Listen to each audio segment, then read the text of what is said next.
On est parti pour une session NL2 Winamax. Objectif simple. Jouer solide. Jouer propre. Et maximiser la value.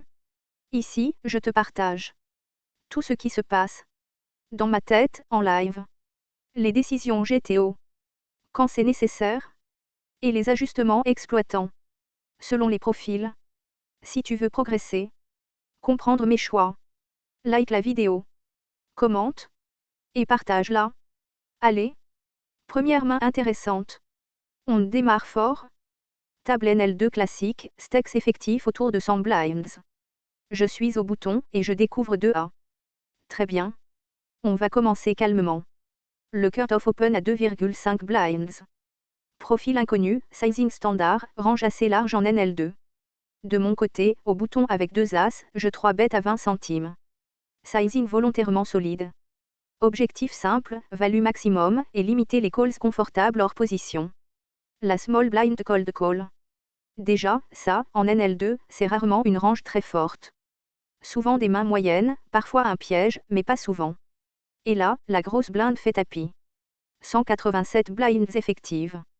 Alors on va être clair. En GTO pur, ce genre de chauve est très polarisé et pas si fréquent. Mais en NL2, ce move est presque toujours déséquilibré. Dans la réalité du field, ça représente surtout des dames, des rois. Et parfois as-roi mal géré. Même si vilain chauve uniquement dame plus ici. Avec 2 As, ma décision est triviale. Je snap call. Aucune hésitation. Le cut-off fold. La small blind fold. On est à tapis. Je retourne mes As. Vilain montre 2 dames.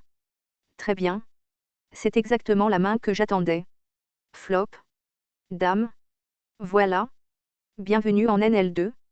Turn, river, rien ne change. Les As se font craquer. Résultat brut, moins 100 blinds. Mais le point important est ailleurs. EV plus 62 blinds. La décision est parfaite. Le spot est parfait. Si cette situation se présente 100 fois, je prends ce call 100 fois. On ne juge pas une décision sur un board. On la juge sur le long terme. On respire. On reste solide. Et on passe à la main suivante. Je suis au cut-off avec 100 blinds et je regarde mes cartes, roi de cœur, valet de cœur. Pas la pire main pour ouvrir, on va dire. Et Jack se couche, je fais ma relance standard à 2,5 blinds. Le bouton, requilèbe, 3 bêtes à 9 blinds. Là, on se retrouve dans une situation intéressante, il peut être en bluff ou avoir une grosse main. On va jouer post-flop et observer. Petite et grosse blind se couche, je call. Flop, 3 de cœur, 7 de cœur, 8 de cœur. Voilà un flop sympa, seconde couleur max floppé. Après son 3 bet pré-flop, je vais le laisser continuer l'agression. Il fait 2 tiers du pot et je décide de juste payer. Turn roi de trèfle. Je décide de miser le pot étant donné qu'il semble commit, il aura du mal à lâcher le moindre jeu avec un cœur. Malheureusement pour moi, il fait preuve d'une pathétique lâcheté, plus 42 bébés pour moi. Je suis en small blind avec As-Dame of suite, 123 bébés deep. Déjà, première info importante. Le bouton Open 2 bébés, classique, standard, rien à signaler. Call ou 3 bêtes. As-Dame of en small blind vs Open du bouton égale main premium, mais aussi main chiante à jouer post-flop hors de position. As-Dame of est majoritairement 3 bêtes en small blind contre le bouton, surtout à ses profondeurs. Exploite NL2, le bouton ouvre large, call trop les 3 bêtes, et joue mal post-flop, ce qui rend le 3 bêtes encore plus sexy. Je 3 bêtes, et jusque-là, c'est ok. Sizing, là où je commence à faire le fou. Je fais 12 bébés. Le standard serait plutôt 9-10 bébés ici. En NL2, oversizer un peu n'est pas dramatique, surtout hors position. Mon sizing réduit les calls théoriques, mais en pratique NL2, le bouton call quand même avec des trucs chelous, dame 9 suite, roi valet, pocket, suite trash. Sizing exploitant ok, mais légèrement bourrin. Le bouton call. Parfait. On est en heads up. Flop, 4 de cœur, 3 de carreau, dame de carreau cool. Top pair, mais pas le moment de s'emballer. 25 bébé dans le pot, je suis hors de position. J'ai top pair, bon kicker, sur un board plutôt dry vu l'action pré-flop. Avec backdoor flush et backdoor straight draws. Qui touche plus mon range que le sien. Ici je vais bet pour value ces Broadway contenant une dame, toutes ces pockets supérieures à 4 contenant un carreau et tous ces combos suite à carreau. Il n'est pas censé avoir 2 dames ou plus, les seuls combos qui seraient chiants seraient 5 et 6 de carreau, paire de 3 ou paire de 4. Je sais bet 50% pot. Honnêtement un tiers pot me semble mieux pour le garder dans le coup. Vilain fold, et je ramasse plus 23.5 bébé sans showdown. Classique NL2, il a 3 bêtes, il bête, j'abandonne. Pas parfaitement GTO, mais parfaitement rentable. Main suivante. Je suis au cut-off avec une paire de 10, 134 blinds de stack. Le hijack limp. Déjà, ça annonce une range floue, mais rarement dangereuse. Je fais exactement ce que je suis venu faire ici, j'isole. 4,5 blinds, sizing propre, orienté value et ISO. Le bouton et la small blind dégagent, la big blind défend. Classique. On se retrouve head-up contre la bébé. Pot correct, position, main solide. Jusqu'ici, tout va bien. Le flop tombe, as roi valet avec 2 carreaux. Et là, instantanément, ma main change de statut. Paire de 10 n'est plus une main qui value, c'est une main qui survit. Le board est viol pour ma range moyenne, excellent pour la sienne. Beaucoup d'as, de broadways, de combos naturels chez la big blind. Moi, j'ai l'avantage de range globale, mais pas l'avantage de nats. Je décide quand même de ces bêtes petits. Un tiers pot? Techniquement, ça se tient. C'est un board où je peux say bet range small. En pratique, avec 2-10 je suis déjà dans une logique bancale, je mise sans trop savoir quoi faire si ça s'agite. Ce n'est pas dramatique, mais ce n'est pas élégant non plus. Et évidemment, ça s'agite. La big blind check reste très chère. Très, très chère. À ce moment-là, il n'y a plus vraiment de débat. En théorie, mes 10 ne sont jamais censés continuer face à ce sizing sur ce board. En pratique NL2, un check raise massif sur ce flop représente une range encore plus honnête que la théorie. 2 paires, 7, streets, énorme draw. Les bluffs existent, mais ils sont rares et souvent mal choisis. Ici, je ne bats rien de crédible. Je fold. C'est probablement la meilleure décision à prendre. Je perds quelques blinds, mais j'évite le vrai piège, payer une fois, douter turn, payer encore, et finir par hero fold river après avoir brûlé la moitié de mon stack. Avec le recul, le vrai point discutable n'est pas le fold. Il est irréprochable. Le vrai débat est le c-bet flop. Check back avec 2-10 est parfaitement défendable. Ça garde le pot sous contrôle, ça laisse la possibilité d'une dame miracle au turn et ça évite de se faire expulser d'un coup par un check raise impossible à défendre. J'ai joué une ligne standard, propre, disciplinée. Pas optimale, mais solide. J'ai surtout évité l'erreur classique, confondre j'ai ouvert avec je dois m'accrocher. Paire de 10 sur ce flop, ce n'est pas une main à prouver quelque chose. C'est une main à savoir abandonner à temps. Je suis en small blind avec une paire de 7, 132 blinds main moyenne, mais suffisamment décente pour envisager un coup, surtout si l'action me le permet. Pré-flop, le cut-off limp. Le bouton isole à 4 blinds. Sizing standard, range perçue assez large. Je complète depuis la small blind. Ce n'est pas une décision brillante d'un point de vue théorique, mais en pratique NL2, ça se défend. Je suis deep, je cherche mon brelan. Ça reste risqué étant donné que la big blind squeeze 17% du temps.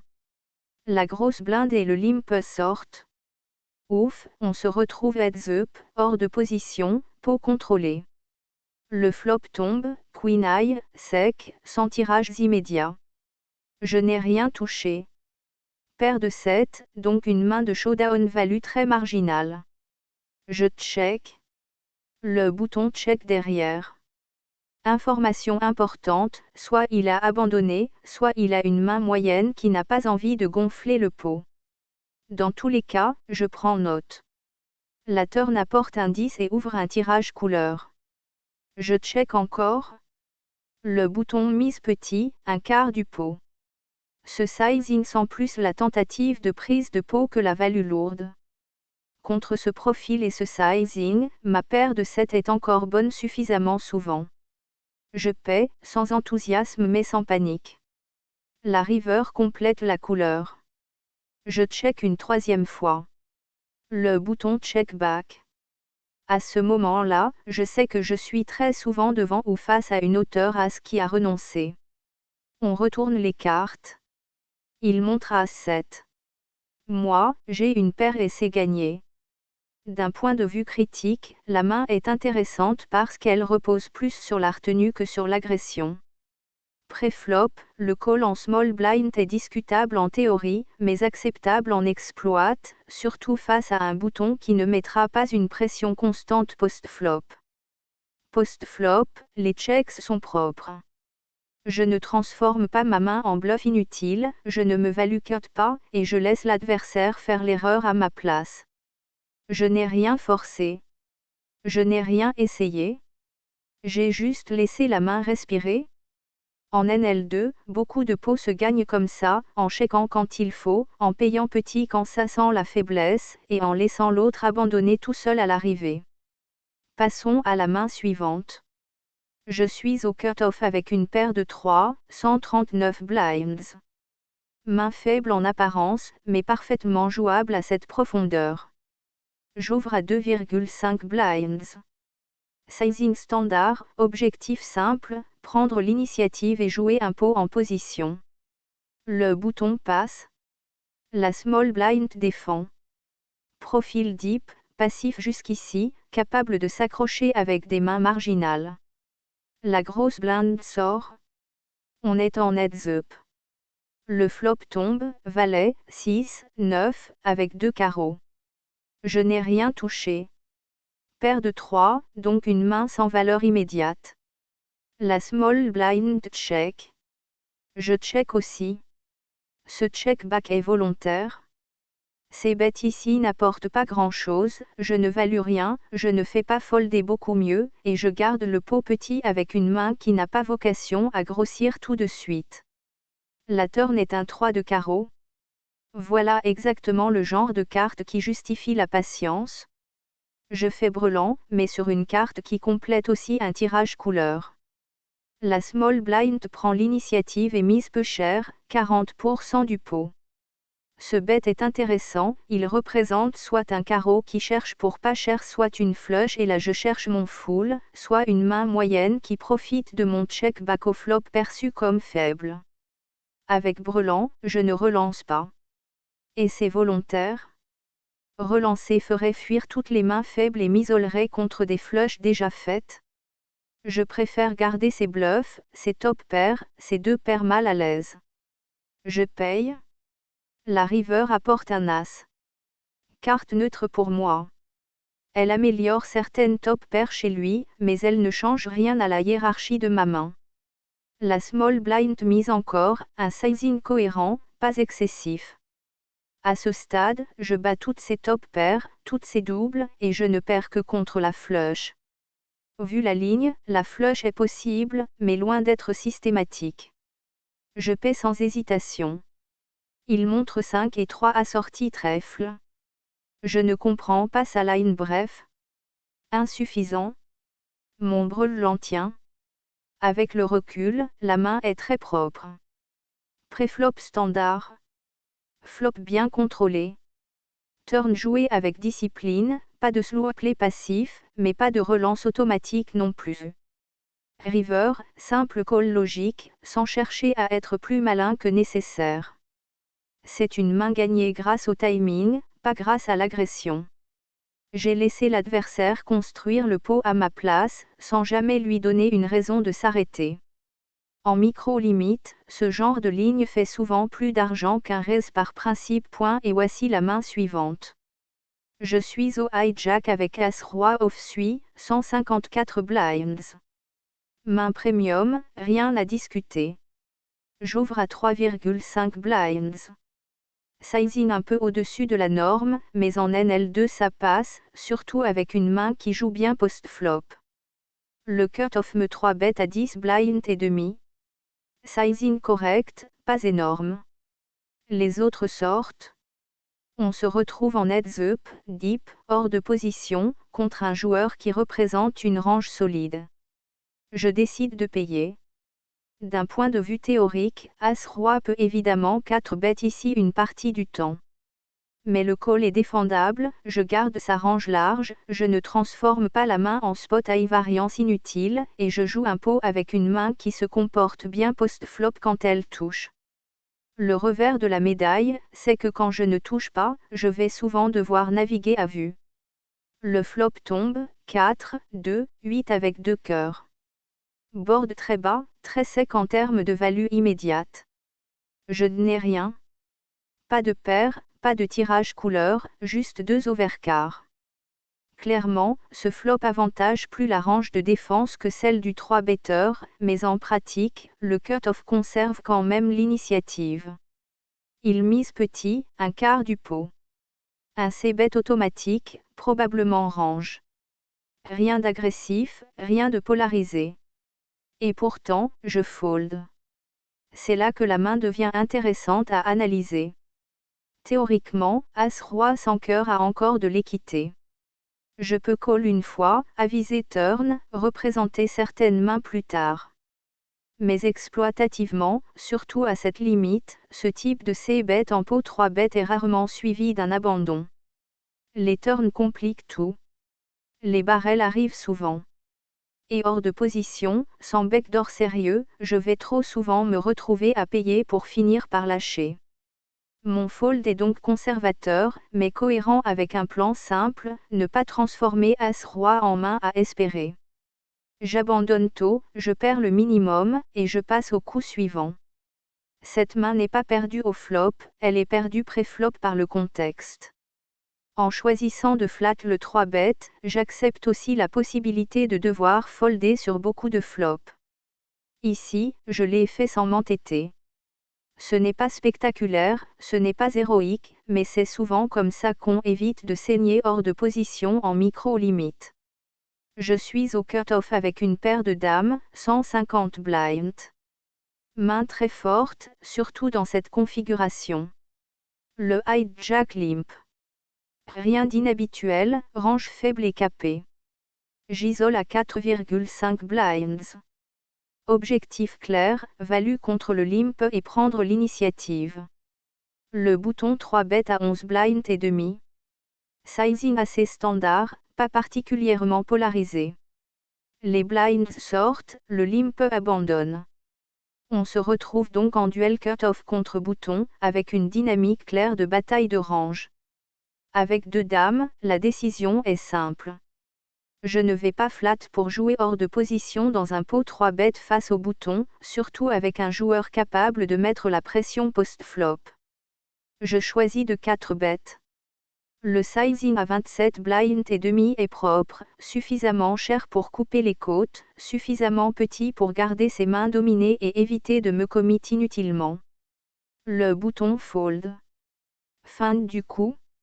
D'un point de vue critique, la main est bien jouée, mais elle mérite quand même une nuance. En théorie, Dame-Dame peut parfois être flat ici pour protéger une range de call face aux 3 bets. Mais en pratique NL2, le 4 bet est clairement la meilleure option exploitante. Les joueurs surfoldent énormément face aux 4 bets, surtout hors position ou sans premium absolu. Résultat, je prends un pot propre, sans variance, sans showdown, et sans laisser à l'adversaire l'opportunité de me jouer un coup compliqué post-flop. Ce n'est pas une main spectaculaire, mais c'est une main efficace. Dame fait ce qu'on attend d'elle, elle met la pression pré-flop, elle simplifie le jeu, et elle imprime de l'argent quand l'adversaire n'est pas prêt à aller plus loin. Je suis en grosse blinde avec 19 assorties, 164 blinds effectifs. Tout le monde passe jusqu'à la small blind, qui ouvre à 3 blinds. Range large, situation classique de bataille de blinds. Je complète. Main connectée, jouable, avec un bon potentiel post-flop. Le flop tombe, roi, x, 9. Board très connecté. Pour moi, c'est presque idéal. Je touche 2 paires, 10 et 9. La small blind check. De mon point de vue, c'est une erreur de sa part. Sur ce board, il y a énormément de turns compliqués, et beaucoup de mains chez moi qui ont touché quelque chose. Je décide de miser. Ce n'est pas un bet de protection au sens strict, c'est un bet de value immédiate. Je veux être payé par un roi, par une top paire mal kickée, par des tirages, par des mains qui refusent de lâcher. Il paye. La turn est un 7. Carte anodine pour ma main, mais qui ouvre encore plus de tirages. Et là, la small blind fait quelque chose de très parlant, elle mise une blind dans un pot de 19 blinds. Un donc bet ridicule, sans cohérence avec aucune main forte. Ce sizing ne protège rien, ne value rien. Il ressemble à un blocage mal maîtrisé ou à un appel à l'erreur. Je relance très cher. Pas pour faire joli, mais parce que tout dans sa ligne indique de la faiblesse. Avec 2 paires sur ce board, je n'ai aucune raison de temporiser. Je veux faire payer immédiatement toutes les mains qui ont de l'équité. Il fold instantanément. Avec le recul, cette main est bien jouée, surtout à partir du flop. Le bet flop est logique et agressif.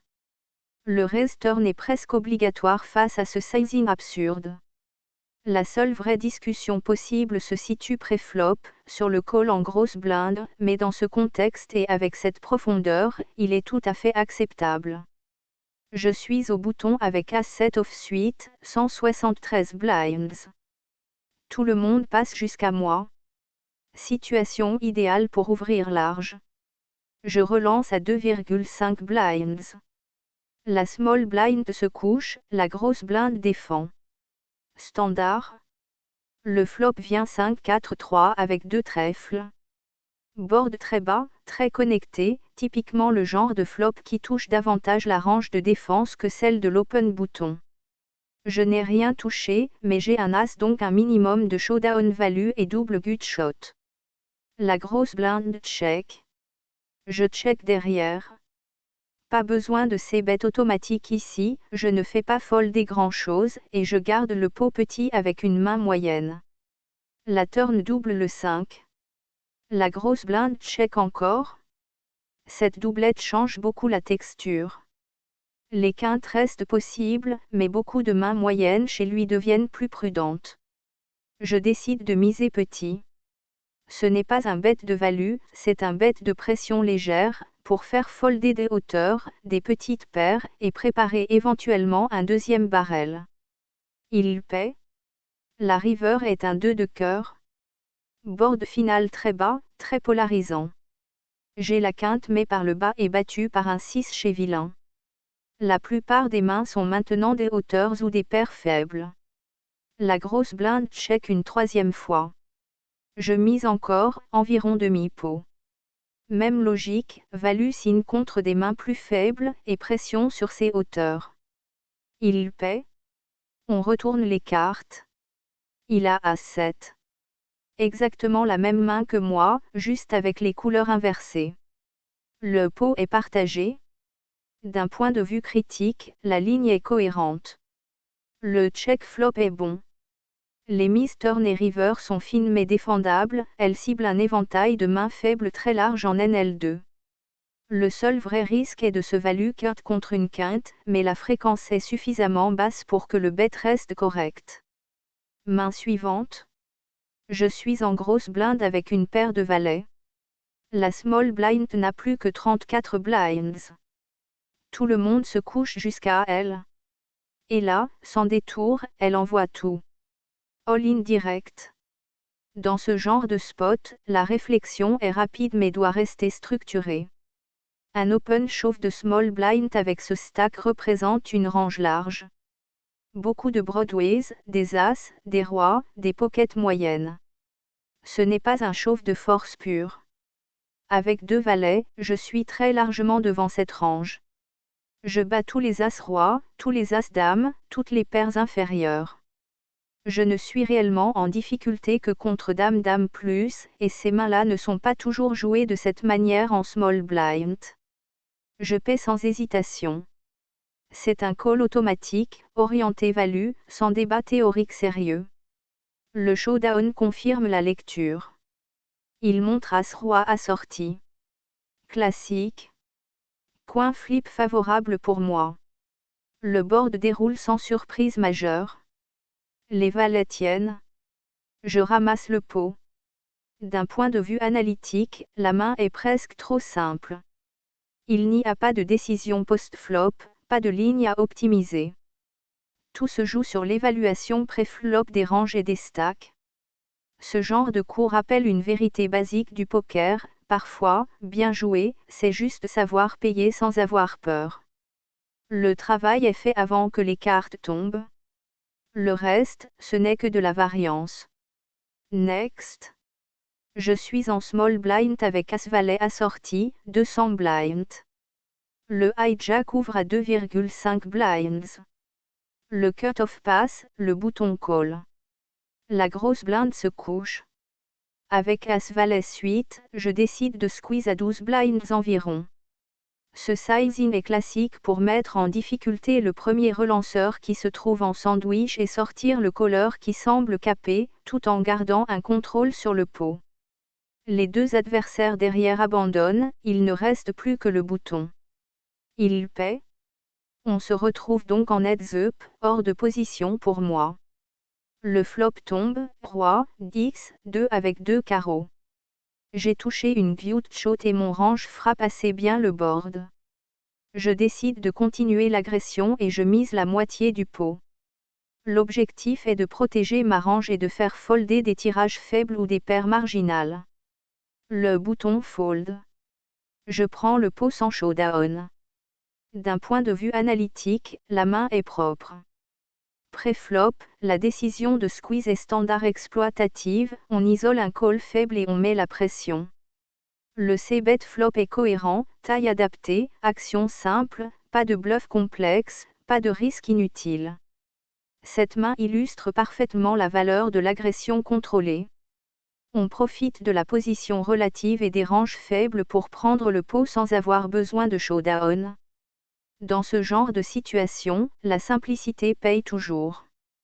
Je suis au bouton avec As-9 off-suit, 213 blinds.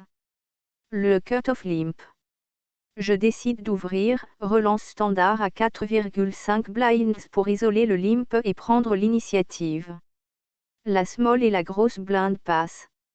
Le cut-off paye. Le flop tombe, As, 7, 3 avec 2 trèfles, j'ai top pair avec un kicker moyen. La mise du cut-off est minimale, à peine un onzième du pot. Je relance légèrement pour valoriser ma top pair. Il suit. La turn est un 9 de cœur. Ma main s'améliore, double pair max, le cut-off mise encore petit, un vingtième du pot. Rien ne me fait peur ici. Je paye, simplement. L'agression est faible, je contrôle la taille du pot. La river complète un 10. Rien de spectaculaire. Le cut-off mise encore une blind. À ce moment, je décide de prendre l'initiative et de relancer pour extraire la valeur maximale des mains plus faibles ou pour capitaliser sur sa passivité. Mon sizing pousse le cut-off à abandonner. Je ramasse le pot. D'un point de vue critique, la ligne est simple mais efficace. Pré-flop, je joue ma main agressivement depuis le bouton. Flop et turn, j'exploite les micro-sizing du cut-off pour valoriser ma top pair. River, je mets de la pression sur sa passivité pour maximiser la value. La main n'exige pas de lecture complexe, elle repose sur la discipline et l'exploitation de petits sizing faibles. Cette main montre que l'agression contrôlée et le sizing adapté suffisent souvent à extraire un maximum de value. Il ne s'agit pas de bluffer ou de hero call, juste de reconnaître la faiblesse et d'en profiter méthodiquement. Passons maintenant à la main suivante. Je suis au cut-off avec une paire de 10, 225 blinds. Le hijack limp. Situation idéale pour ISO raise. J'ouvre à 4,5 blinds, standard, orienté value et initiative. Le bouton se couche. Et là, la small blind 3 bet 17.5 blind. Sizing très cher, venant d'un joueur deep, hors de position. Le hijack abandonne. On se retrouve en heads up, deep, contre une range perçue forte. Je décide de payer. D'un point de vue théorique, 2-10 peuvent 4 bet ou fold selon les profils. Ici, je choisis le call vu ses stats de 3 bets et les cotes correctes pour aller chercher un brelan, contrôler la variance et jouer post-flop avec une main correcte. Le revers, c'est que je m'engage dans un pot 3 bet deep, contre un joueur qui n'a pas peur de mettre de la pression. Le flop tombe, dame, 9, 3 avec 2 trèfles. Ce flop est déjà problématique. Une overcard, des tirages et une texture qui touche bien la range de 3 bêtes de la small blind. Avant même que je réfléchisse, il envoie pot. Pas un demi-pot, pas un sizing de contrôle. Pot. À ce moment-là, la main est terminée. 10-10 n'a pas vocation à défendre face à un c-bet pot sur ce board, surtout deep. Je bats très peu de value, je suis derrière toutes ces dames, ces overpairs, ces grosses draws. Même exploitativement, ce sizing est rarement en bluff. Je fold sans réfléchir davantage. La perte est nette, mais maîtrisée. Cette main rappelle une chose simple, payer un 3 bet, c'est accepter de folder souvent post-flop.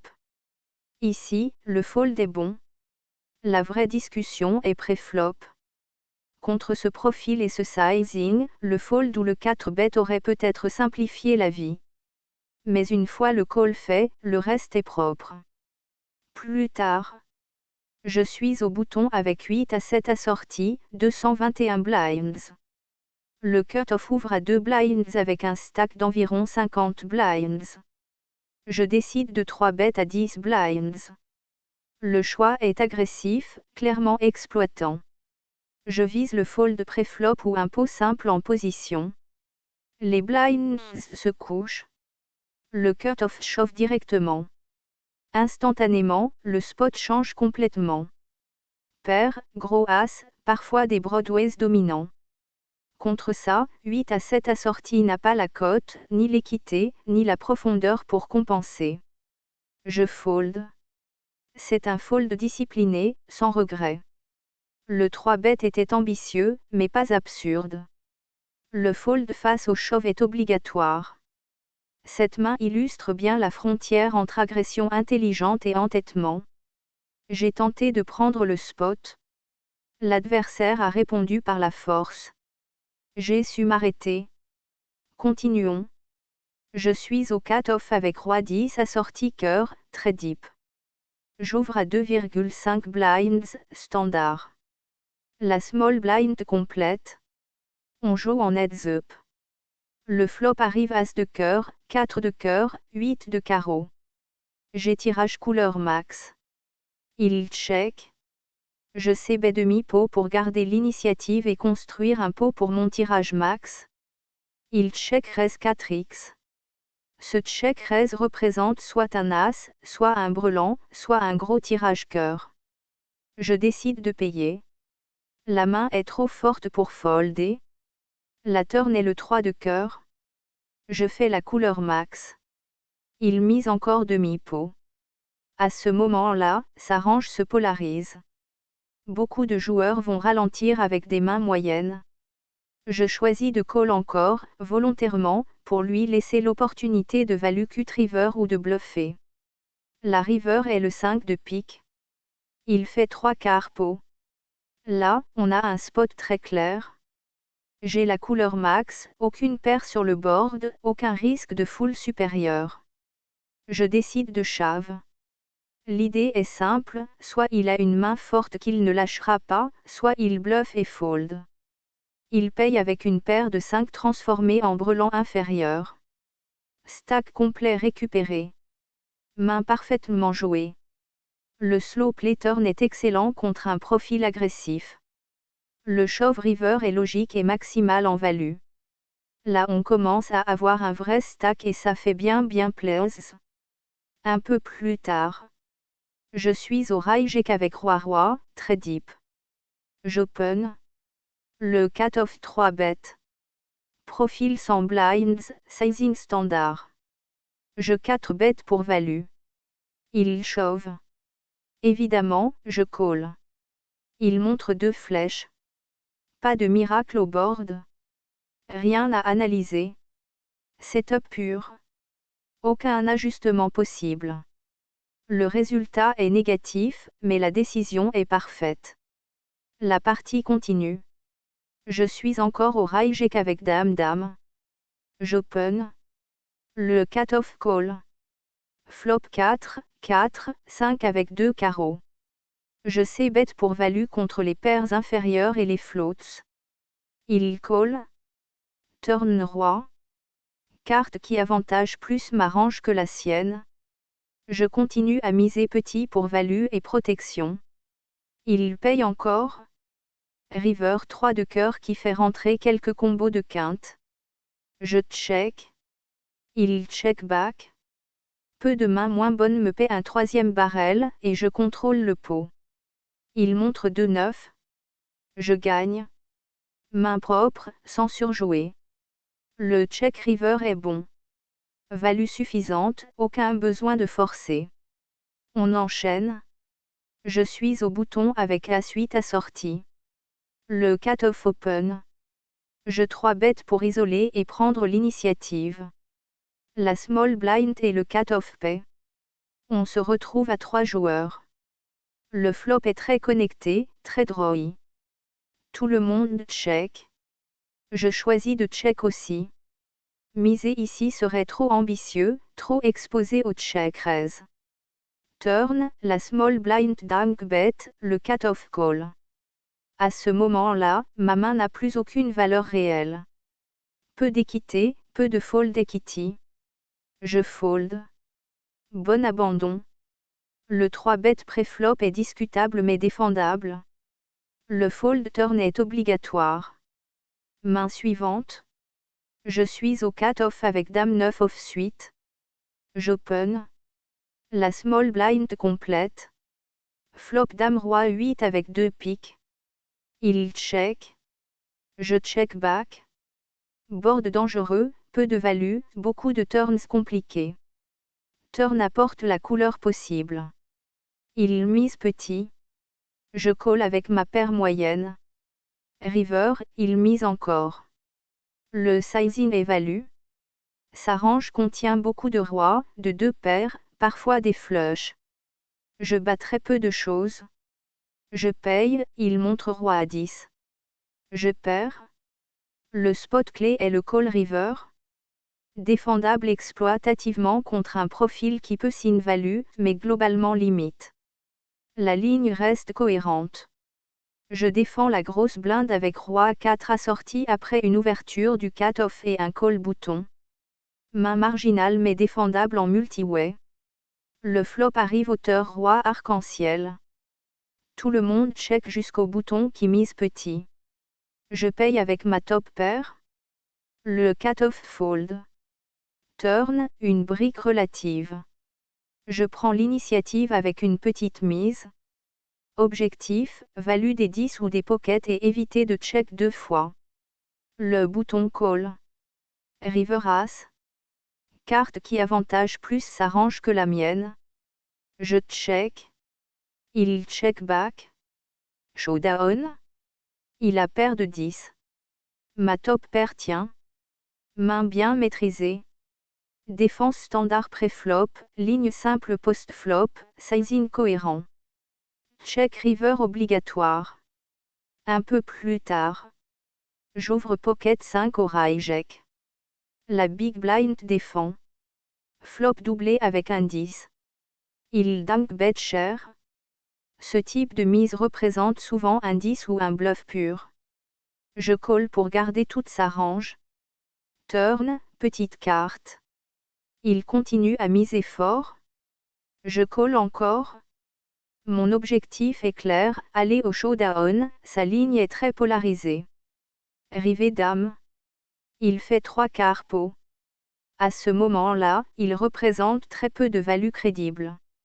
Les 10 forts auraient souvent ralenti avant. Je paye. Il montre roi haut. Ma paire gagne. Excellent hero call. Très bonne lecture de range. Exploitation parfaite d'un profil trop agressif. J'aime la NL2. J'arrive en small blind avec dame-dame. Un joueur limp, le bouton ISO. Je squeeze fort. Il call. Flop connecté mais sans overcard. Je sais bet demi-pot. Il paye. Turn apporte un 6, qui complète certaines quintes. Je shove très deep. L'idée est simple, faire payer les tirages, éviter toute carte dangereuse rivée. Il call avec As-3, tirage quinte. River dame, ça fait brelan et ça gagne. Encore un déstackage. Le shove turn est agressif mais cohérent exploitativement. Contre ce type de joueur, tu fais payer très cher l'équité adverse. La partie continue. J'open bouton avec 4 à 3 assortis. La small blind 3 bet, la big blind call, je complète. Flop très connecté avec tirage couleur pour moi. Petite mise de la small blind, directement call, la cote m'oblige. Turn, je touche une paire mais c'est mon tirage couleur qui m'intéresse. Tout le monde check, aucun intérêt à miser pour moi. River double le 9 du flop. Tout le monde check encore. Showdown. Je gagne avec mon petit 4. C'est trop bien. On continue. Le bouton open. Je 3 bet avec 10-10 depuis la small blind. Il chauffe sans blinds. Contre ce profil et ce sizing, sa range est extrêmement strong. Beaucoup de paires supérieures, peu de bluffs. Je fold. 10-10 paraît fort, mais le contexte et la dynamique rendent le call négatif à long terme. La prochaine main arrive. Je défends la grosse blinde contre une ouverture du bouton avec 6 à 5 assortis. Le flop arrive très connecté et monocolore. Je touche top pair et tirage quinte. Je choisis un petit dunk bet pour garder toute la range adverse et éviter un check back gratuit. Le bouton paie. Turn, le 6 double. J'ai maintenant brelan. J'augmente nettement le sizing pour commencer à construire le pot. Il paie encore. River, la quinte rentre. Je check volontairement. L'adversaire check back avec une overpair. Showdown, je prends le pot. Très bon contrôle du pot. Le check river maximise l'erreur adverse et évite de le faire fuir. Par la suite. Ouverture du rail-jack, call du cut-off. Je squeeze depuis la small blind avec les 8. Seul le cut-off paie. Flop pairé. 9, 4, 4. Je sais bet demi-pot, il call. Turn, une carte anodine. Je shove un peu plus que le pot. La ligne représente énormément de force sur ce board. Il finit par folder. Move très exploitant. Le shove est parfaitement adapté au profil. Tu l'utilises comme arme. J'arrive en fin de session. Je 3 bet au bouton avec As-Roi assorti. Le cut-off paie. Flop monochrome. Je sais bet très petit pour conserver l'initiative à moindre coût. Il call. Pas sûr que ce soit mon meilleur play. Turn, le 5 double. Je décide de check back, ma value est limitée et le board devient piégeux. River, il mise fort. Sa ligne est très orientée value ou flush. Je fold. Excellent fold. J'évite un piège classique avec une main forte pré-flop mais marginal river. Je défends la big blind contre une ouverture et un call. Flop, je touche top pair. Tout le monde check. Turn, la small blind mise. Je call pour contrôler le pot. Le relanceur initial se couche. River, la quinte rentre. Check des deux côtés. Showdown. Il montre tirage couleur raté mais la quinte est rentrée pour lui. Je perds le coup. Dernière main pour cette revue. On est très deep en small blind. Le cut-off ouvre, tout le monde se couche, je décide de 3 bêtes avec As-9 assorti. Le sizing est cohérent hors de position et permet d'isoler un profil qui va trop call. Il paie. Flop 8-3-5 rainbow. Board bas, assez sec. J'ai l'avantage de range, je sais bet petit pour faire coucher ses mains moyennes et garder ses floats. Il paie. Turn, le 2 tombe. La carte connecte légèrement le board mais ne change pas fondamentalement les ranges. Je choisis de check. À ce stade, je n'ai plus beaucoup de value, et je préfère contrôler la taille du pot plutôt que de transformer ma main en bluff coûteux hors de position. Il check back. River, le 6 complète une quinte évidente. Je check à nouveau. Il check back. Showdown, mon As-9 est dominé par As-Dame. Je perds le pot. La ligne est propre et disciplinée. Le C-bet flop est standard, le double check turn et river est très bon sur une texture qui évolue mal pour ma main. Perdre ce coup est normal. J'évite de spew dans un spot où ma showdown value est faible et où les bluffs auraient peu de crédibilité. Merci d'avoir suivi cette session jusqu'au bout. Si la vidéo t'a plu, n'hésite pas à lâcher un like, ça aide énormément la chaîne. Pense aussi à la partager, surtout à ce pote qui pense encore que le poker c'est que de la chance. Dis-moi en commentaire ce que tu aurais fait à ma place sur les mains clés, je lis tout et j'y réponds. Et bien sûr, abonne-toi pour ne pas rater les prochaines reviews, les gros pots et les mauvais setups qui font mal mais qui font progresser. On se retrouve très vite pour la suite. D'ici là, joue solide, reste discipliné, et fais parler les jetons.